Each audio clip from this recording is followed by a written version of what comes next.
আজ থেকে ঠিক ৭০ বছর আগে ১৯৫৬ সালের ৩ আগস্ট ঢাকার রূপমহল সিনেমা হলে ইতিহাস গড়ে মুক্তি পেয়েছিল মুখ ও মুখোশ।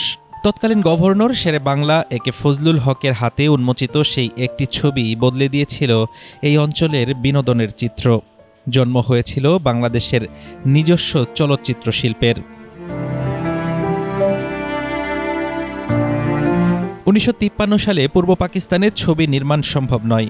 এক অবাঙালি পরিবেশকের এমন তুচ্ছ তাচ্ছিল্যের জবাবে নাট্যকর্মী আব্দুল জব্বার খান একাই নিয়েছিলেন চ্যালেঞ্জ। স্টুডিও নেই, ল্যাব নেই, প্রশিক্ষিত কারিগর বা প্রযুক্তি নেই। তাও ৫,০০০ টাকায় কলকাতা থেকে আনা আইমো ক্যামেরা আর ফিলিপস টেপ রেকর্ডারে ভর করে লালমাটিয়ার ধানক্ষেত ও তুরাগের পাড়ে শুরু হয় চিত্রগ্রহণের কাজ।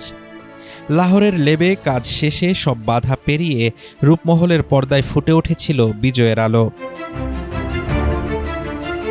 ৭ দশকে নির্মিত হয়েছে ৩,৫০০-এর বেশি সিনেমা। তবে অতীতের সেই স্বর্ণালী সময় আজ ফিকে।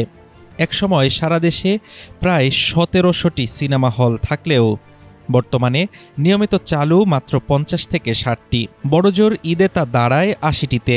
অথচ প্রযুক্তি, কালার গ্রেডিং বা ভিএফএক্স কোনো কিছুর অভাব নেই আজ।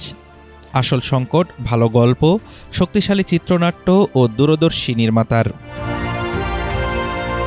ঐতিহাসিক এই ৭০ বছর পূর্তি উপলক্ষে রাজধানীসহ বিভিন্ন স্থানে আয়োজিত হয় পোস্টার প্রদর্শনী ও স্মৃতিচারণ সভা, যেখানে উঠে আসে অতীতের গৌরব আর বর্তমান বাস্তবতার নানা দিক।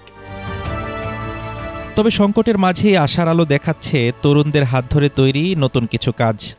১.৫ থেকে ২ কোটি টাকার বাজেটে নির্মিত একাধিক সিনেমা সম্প্রতি প্রেক্ষাগৃহে দর্শক ফিরিয়ে এনেছে। হয়েছে বাণিজ্যিকভাবেও সফল। প্রমাণ করেছে ভালো কন্টেন্ট পেলে দর্শকেরা এখনও রূপালী পর্দার মোহ ছাড়তে পারেনি। আব্দুল জব্বার খানের সেই অদম্য সাহস দিয়ে যে যাত্রার শুরু হয়েছিল ৭ দশক পর এসে আজ তার নতুন চ্যালেঞ্জের মুখে।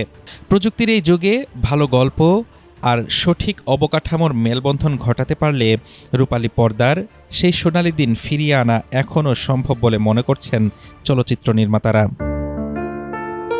হাফিজুর রহমান তুষার, ঢাকা টুডে।